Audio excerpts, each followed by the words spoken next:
Okay, so JSR 286 specifications. What was the main point or the highlights of the JSR 286 or rather Portlet 2.0 specs, which are the latest specs out there? Prior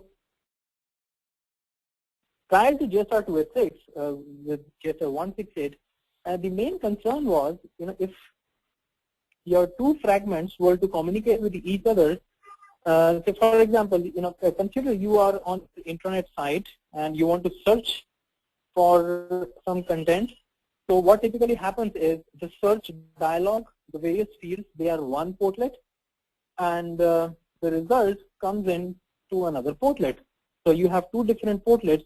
One of them is where you key in your criteria, you specify various parameters, and the search result comes or is displayed in another portlet. Now, what we want here is for these two portlets to communicate with each other, because portal is a paradigm where there is a more likelihood or more business case of the fragments wanting to interact with each other.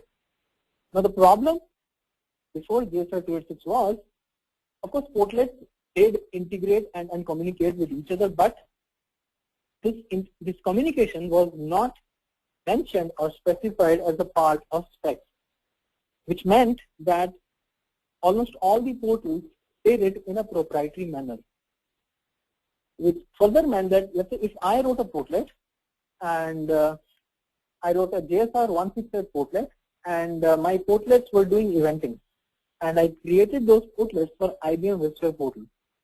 Now tomorrow, if I wanted to package those portlets as a WAR or a EAR and deploy it on some other portal, not the IBM WebSphere portal, but the portal, it wouldn't work because my portlets are using eventing, which has been implemented according to IBM WebSphere portal. It's proprietary. The other server would not recognize it.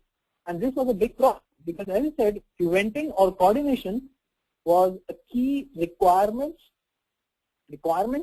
and the spec did not have it. The JSR 2 problem was solved at two levels. One, it allowed eventing, and two, it allowed public render parameters. Now, in portlet lingo, public render parameters are nothing but your servlet request parameters. So what it means is, let's say if you have 5 portlets on a single page, then you can set one common request parameter which will be visible to all of them. A very beautiful use case, I'll give you an example. So for example, there is a travel portal, right? A travel portal where one portlet gives you the weather of a city, other portlet gives you the hotels available in a city, there's another portlet that gives you the cabs available in the city, and there's one portlet that gives you the information about the city. So what this public render parameter means is, if you set the city name as a public render parameter, in other words, which means you're setting this city as a request parameter which is visible to all the portlets, since it's public, then all the portlets will be able to read that city and show the content accordingly. So you'll see weather, which is similar to which is according to the city that was entered, maybe Delhi or Bangalore. The hotel portlet, so the hotels available in say Delhi. The information portlet will show information regarding Delhi itself. So the next time you change the city, say Bangalore, all the portlets will update them. This is a very powerful concept because you have different windows, different portlets giving you entirely different information.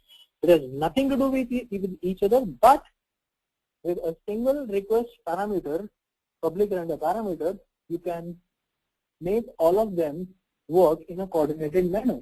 And that is where JSR 286 specification really trounced. It brought about significant coordination features to eventing and public render parameters. There's one more huge concept that was introduced in JSR 286, AJAX. Most of us know AJAX.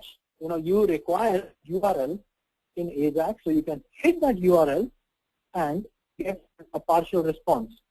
Now, portal it encodes all URLs. The thing with the portal is you cannot directly address a portlet.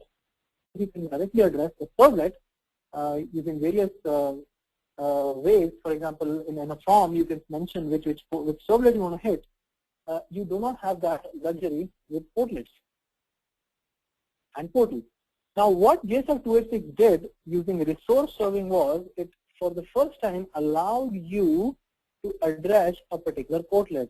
That, in turn, created the AJAX support, the AJAX use cases. Before JSR-286, a workaround was used to support AJAX in portlets, which is you always had to insert a servlet along with portlets for the AJAX in use case to happen. But JSR-286, it changed that. It allowed AJAX to be working at the specification level.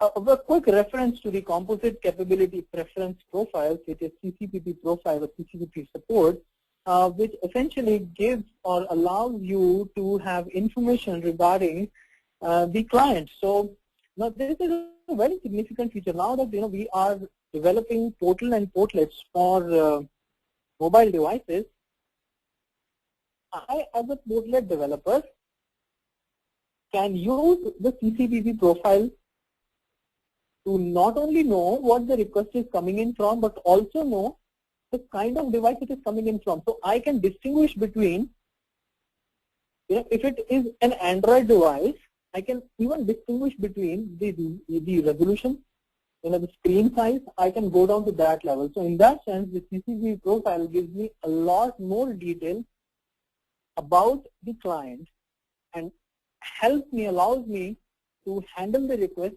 accordingly.